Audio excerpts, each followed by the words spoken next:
Hello and welcome to the Framingham Beat. I'm Scott Mercer. The Greater Framingham Community Church recently celebrated the Martin Luther King Jr. holiday the same way it has for the last 30 years, with the MLK Memorial Breakfast. The GFCC welcomed several hundred friends, family, dignitaries, and members from all over the MetroWest area and beyond to reflect on the legacy of the civil rights leader and assess where we are today.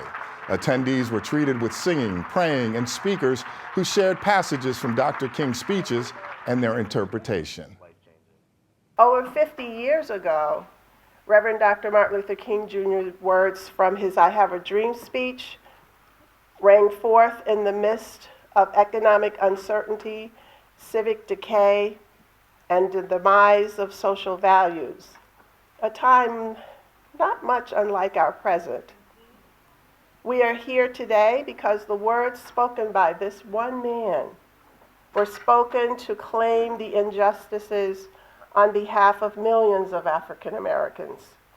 However, this year, we must do more than just remember. I often think about Dr. King saying, "I may not get there with you, but we as a people will make it to the promised land." So he knew that his sacrifices would make a difference in our society, but that he would not be able to be here to see the fruits of his labor. What kind of character do you have to know that you're not directly going to benefit from something, but you still do it with passion, relentlessness, fearlessness? That gave me an idea into the character of Dr. King.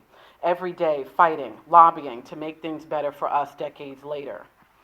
In this day and time, it is our duty to take over the leadership role and continue Dr. King's morals and values, and keep Dr. King's morals and values alive.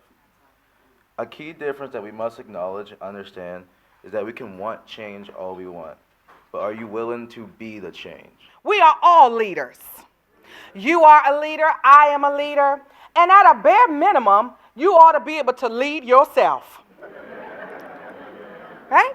And then we all have a sphere of influence, whether it's in our homes, whether it's in our communities, on our jobs. And the reality is, we can choose in that sphere of influence whether it's a good impact or it's a bad impact. We have a choice in the matter. And I would submit to you today that we are all on this course together. Whether you want to be on the course or not, you are on the course. We are on it together.